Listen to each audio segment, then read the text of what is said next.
Olá, a gente sempre ouve falar em nuvem, né? Mas o que isso realmente significa? E o que é o tal do Microsoft Azure? Bom, se essas perguntas já passaram pela sua cabeça, pode ficar tranquilo. A ideia aqui é justamente essa. A gente vai desmistificar esses conceitos e entender de vez como essa tecnologia toda está mudando o nosso mundo digital. Olha só o nosso plano de voo. A gente começa entendendo os desafios do jeito antigo, o on-premise. Depois, a gente vê como a nuvem chegou como solução, o que é exatamente o Azure, quais as vantagens dele, e no final, a gente ainda dá uma olhadinha no que vem pela frente na infraestrutura. Vamos nessa. Certo, vamos começar pelo começo. Para sacar de verdade o poder da nuvem, a gente precisa primeiro voltar um pouquinho no tempo e entender como é que as coisas funcionavam antes dela existir. É uma viagem rápida, prometo. Pensa no cenário. Para cada ideia, cada aplicativo novo, a empresa tinha que ir lá e comprar um servidor físico. Isso quer dizer arranjar espaço numa sala gelada, cheia de fios, garantir que a energia não ia cair e ainda ter uma equipe só para cuidar daquela máquina. Era um processo assim, lento, bem caro e super engessado. Qualquer mudança era um parto. O mais interessante aqui é a mudança de responsabilidade. No modelo antigo, o peso era todo da empresa. Era ela que comprava, administrava, se preocupava com tudo. Com a nuvem, boa parte dessa responsabilidade vai para um provedor, como a Microsoft. A diferença é basicamente entre ter a posse de algo e simplesmente alugar. E essa compra antecipada tem um nome no mundo dos negócios: despesa de capital, ou CAPEX. É toda aquela grana que a empresa tinha que desembolsar antes mesmo de saber se o projeto ia dar certo. Era um investimento altíssimo e arriscado, uma verdadeira aposta. E foi justamente para resolver esses problemas de custo, de risco e de lentidão que a computação em nuvem surgiu, oferecendo uma abordagem completamente diferente.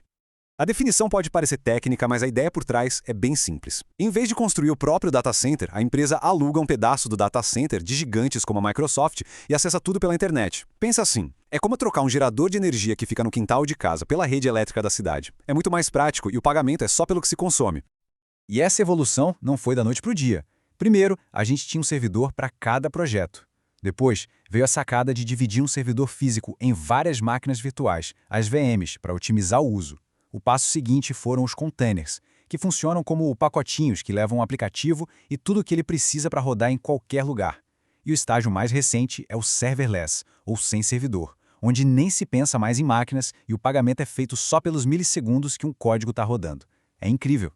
Ok? Com todo esse contexto, agora sim a gente pode focar em um dos maiores nomes desse universo, o Microsoft Azure.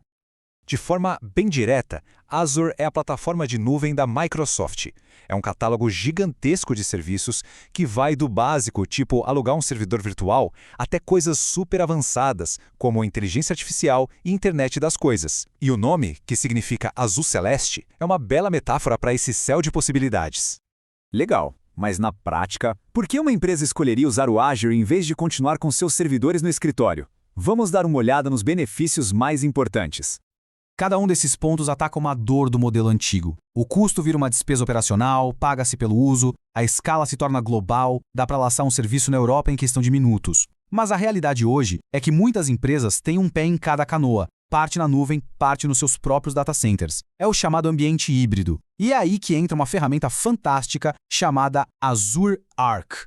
O Azure Arc, basicamente, estende o gerenciamento do Azure para fora da nuvem. Ele permite conectar servidores físicos, clusters de Kubernetes ou bancos de dados que estão no data center local e passar a gerenciá-los todos de dentro do portal do Azure. O resultado? Uma governança centralizada. Dá para aplicar as mesmas políticas de segurança e monitoramento em tudo de forma unificada, com o Azure Policy e o Microsoft Defender. E não para por aí. Ele permite até rodar serviços do Azure, como um banco de dados SQL, na infraestrutura local. É a nuvem se estendendo para onde quer que os dados estejam. Isso sim é uma mudança de jogo.